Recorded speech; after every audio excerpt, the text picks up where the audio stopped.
Good morning, boys and girls, and I am so glad that you're here this morning with me. And I've moved inside now. I'm still practicing a little social distancing, but I'm actually inside. And we're going to continue on our lesson this month. This weekend ends the last of our series that we're doing on do-it-yourself forgiveness. And boys and girls, we're finishing up tonight or this morning on the lost son. Okay? We're finishing up on the lost son. Now, Jesus is in the gathering here, and there's a couple of people standing around, especially the religious leaders. Can any of you tell me what the name is of the religious leaders? Starts with a P. The Pharisees. Yeah, Pharisees starts with a P. And so they're here, and they're watching Jesus and how Jesus is going around and how he's talking to all these people and how the people love him and how he loves the people. Not only that, how he's forgiving the people. And they're like, whoa, only we have the ability to do that because we are the only ones who can go to God, because we are so close to God, because we follow all the rules. We follow all the laws. And look at this man.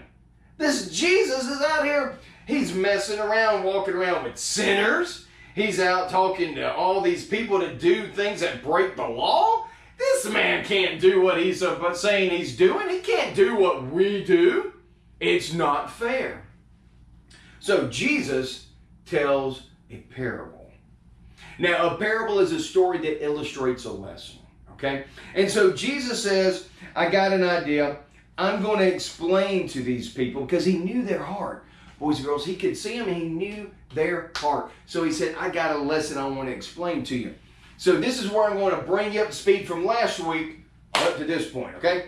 So Jesus is out there and he's talking to him. He says, now, you know, there was a man who had two sons, okay? And one of these sons, the younger son, comes up to the father and says, Dad, I want all my stuff. I want everything I'm going to get when you die. I want it, and I want it now. I want to go and I want to have fun now. I don't want to wait till later. I want it now. So the dad's kind of like, well, I don't know why you'd want that, but if that's what you want, son, I love you. Here it is. So the father gives the son his inheritance early in life, and the boy runs off. He goes off to a far country, somewhere over here. And he's here at this far country, and he winds up and he spends everything on pizza or video games or chocolate M&Ms, okay? Peanut M&Ms. And so after a while, he uses up all his money. So he says, oh my goodness, what am I going to do? I must get a job. Okay, so he goes and gets a job, and he gets a job slopping hogs. He's out there throwing all the leftovers, old food and everything to the hogs. And he's so hungry as he's slopping the hogs, he's looking going, you know, that doesn't look half bad. Maybe I can eat that, and it'll keep me alive. You know, I got to do something. And as he's starting to get down there and eat the food, he remembers, I could go home to my father. You know, he won't take me as a son probably, but as a worker. If he'll just take me as a worker, I can go and I can work and I can make money. I can eat. I can eat good food. So he packs up all his stuff and he goes back home, which is somewhere back over here. So he's there and he's making his way home, and his father, the father's standing outside, and he looks and he goes, hey, who is that? I recognize that walk. I recognize that outline. That's my son. And the father takes off running. He goes running up to the son, throws out his arms, and he puts him in a great big bear hug, and he pulls him in, and he's so happy. He turns and he yells back to the servants, go, get a ring, get a cloak, give it to him, bring him a robe, put it on, put shoes on his feet. Go kill the fattest calf, because the son of mine who was gone, who was lost, is now found. This son of mine who was dead, he is alive again. Okay? And they start to have a great celebration, and everything is wonderful. But now, if you remember last week, and I said it earlier, there were a father with two sons. Now, the younger son went off, squandered everything, and comes back later on. But there's the other son. The other son that's still out there working in the field, still doing everything he's supposed to do, still following all the correct things in life, right? And so he's out and he's working in the field and he's doing his thing, and he hears all this stuff and all this commotion, and then he hears music and he hears all this stuff, and he stops and he's like, what is going on up there? It's like they're having a party or something. I don't know. And so he turns to one of the servants, okay? He turns to one of the servants.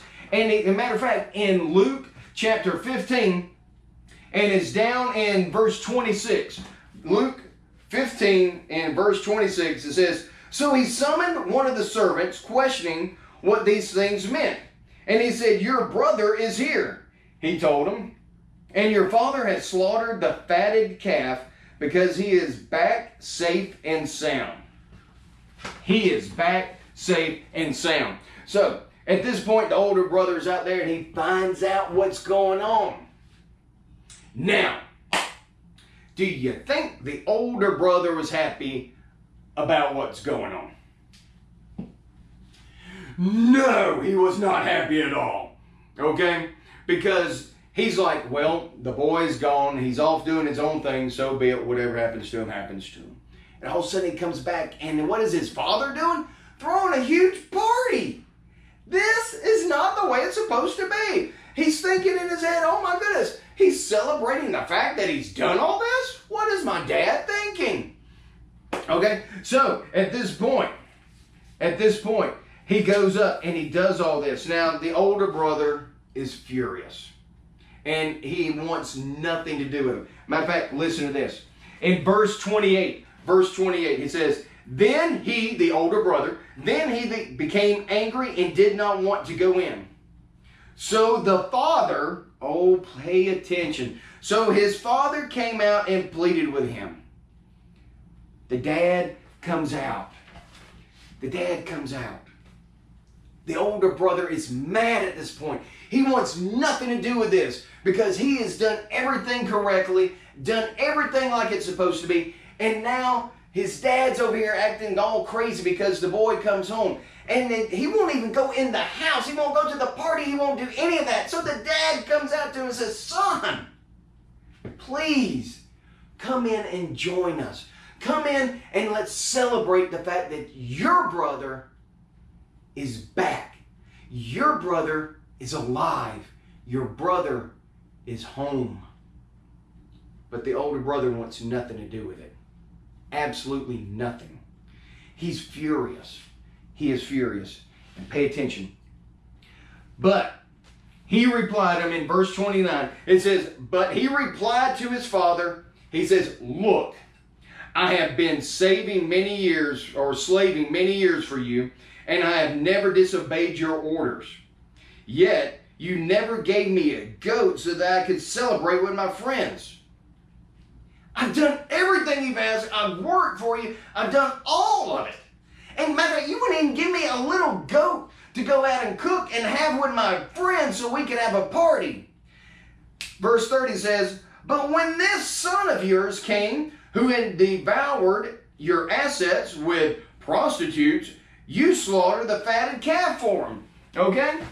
Boys and girls, I'm using some big words on this one. Pay attention. He's saying, when your son, who goes out and parties and does all these things he shouldn't be doing, when he comes home, you dad, you kill the fatted calf for him and have a big party. You see, the older brother is being really upset right now. The older brother is saying, I have done everything I'm supposed to do. I've walked that line. I have done exactly what you asked. I've done everything that I'm supposed to do. And what have I got for it? Nothing. I've got nothing, Dad. And yet, your other son, he comes home after squandering all the money, blowing all the money, going out partying, doing things that he should not have been doing, complete sin. And yet, when he comes home, you throw a big celebration. It's just not fair. Boys and girls, have you ever felt like sometimes life's just not fair? Have you ever felt like sometimes you're doing everything you're supposed to and you're doing everything you can right, and then maybe your brother or your sister or somebody else you know gets away with everything? And you stand back and you're looking at him going, oh my goodness, how is this happening? I did everything I'm supposed to do and I don't get anything, but this other person who just goofs off and does whatever they want to, they get everything. You see, that's where the older brother is right now. That's the same mindset that he's in. I've done all I'm supposed to do, and I don't get any respect. I don't get any love. I don't get anything. But yet this other joker who goes out here and does everything is welcomed home, and everything's supposed to be wonderful. So, the father then speaks back to the son. He says, now pay attention, pay close attention. Verse 31, Luke chapter 15, verse 31. Son, he said to him, you are always with me, and everything I have is yours. But we had to celebrate and rejoice because this brother of yours was dead and is alive again. He was lost and is now found. Boys and girls, there's a lot to be said in this section right there. He was dead and is now alive. He was lost and is now found. Boys and girls, there's so many times in our life that we are lost. There's especially one time in our life when we're lost. We are living our own life and we're not doing what God has called us to do. We're not following God. We're not in love with God. We're not following Jesus. And at that point, to God, we are lost. We are dead. Okay? But when we accept Jesus as our Savior, we have a new life, a rebirth, a spiritual life that comes forth. And now the Father's going, oh my, the Son of mine who was lost, he's now found. He who was dead is now alive. Are you seeing what I'm saying? Each one of us at times are lost. We're dead. But when we accept Jesus into our life, we become alive. We're no longer lost, we're found. And there should be a celebration that takes place at that point, boys and girls. There should be a celebration that happens. And the Father in this case is celebrating the fact that the one who, although he squandered it, he blew all the money, he wasted it, he's home, he's alive, he's well. And the older brother is missing out on everything. Because you see, the problem is he's not willing to forgive. Boys and girls, forgiveness. Sometimes it's a hard thing to do. It's a very hard thing to do. And see, like the brother right now, we don't know. It's never said past this point if the brother goes into the party, if he goes in with the father, if he forgives the father for that, if he forgives the brother for the way he acted. We don't know. That's left up to us. Boys and girls, when you don't forgive like the older brother did, that as far as we know, just like he's doing right now, without forgiving, he's missing out on the party. And boys and girls, there's going to be many times in life that you're going to feel as though it's not fair. I didn't get what's coming to me. I am not being treated right. There's going to be many times that happens. You have to make the decision on whether or not you are going to forgive. You see, we don't know if the older brother forgave or not. We don't. That's left open in the air. But I put it to you this way. I mentioned stuff earlier about brothers and sisters and the way things happen.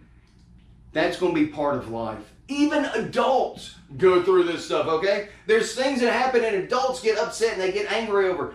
We have to forgive. Words are said. Anger flares at times. Emotions take over. And we'll say and we'll do things and we'll just get mad because it's just not fair. But do we ever take the time, like I said the other day, to change our perspective, to change our focus and look at it another way? Maybe look at it the way that God would look at it and learn to forgive. You see, When you don't forgive, you miss out. Boys and girls, there are so many things in life that when we don't forgive, we will miss out on the blessings from God. Oh my goodness, think about this. When we do what we want to do and we are not following what God would have us to do, we are going to miss out on all the great stuff that there is that God has for us.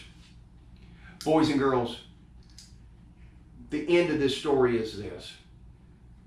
You have to decide on whether or not you will forgive.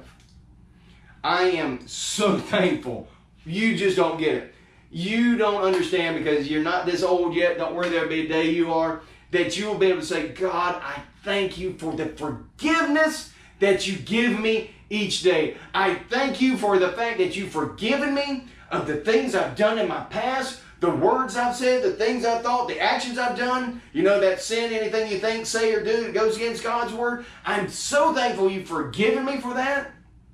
And that we can celebrate the life that I'm living now, God. Boys and girls, forgiveness. But to get that forgiveness sometimes, we have to ask for it. But then there's times that we need to step up a little bit and go, you know what? I forgive you. I forgive you. We don't have to wait for the person to come ask for it. We can give it ahead of time. We can give that forgiveness. We can find it in our hearts. We should be able to find it to forgive. You see, since the very beginning, check this out. Since the very beginning, God had a plan to fix the relationship with Him. He had a plan. And that's why He sent Jesus to be our Savior. And He wants us to fix our relationship with each other too. But we had to go through Jesus to get back to God. Boys and girls, if we're not careful, we can start to think like the older brother did in this story and Jesus was talking about. We can be bitter. We can hold anger. We can hold grudges. We can hold an unforgiving spirit.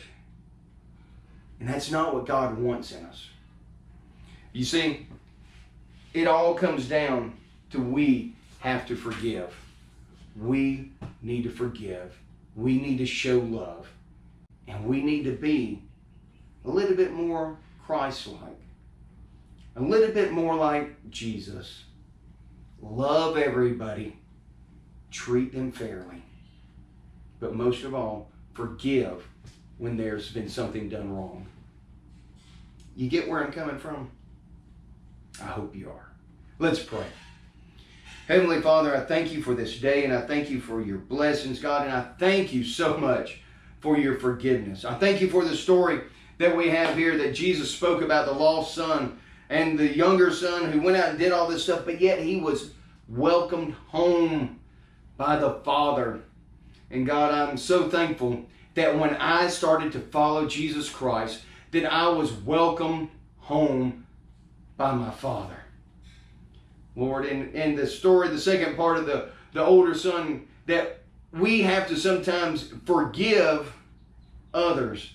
When we feel that we've been done wrong, we still need to forgive. We still need to be able to move forward. And we still need to be able to show the love and the forgiveness of Jesus. God, thank you so much for this time we're able to come together. Lord, I cannot wait until we're able to come back together to meet once again, face to face, high-fiving, and having a great time, God. But we trust you in all things that we are doing, Lord. For it's in your name we pray. Amen. Boys and girls, I can't wait to see y'all again. This is starting to drive me crazy, okay? I'm ready to come by, like I said, high-fiving, having a good time, maybe shoot a couple of y'all with Nerf guns, but I am waiting patiently, and I know there is a time coming where we'll all be back together again. Until then, boys and girls, fist bump. Oh yeah, love y'all. Take it easy. Bye-bye.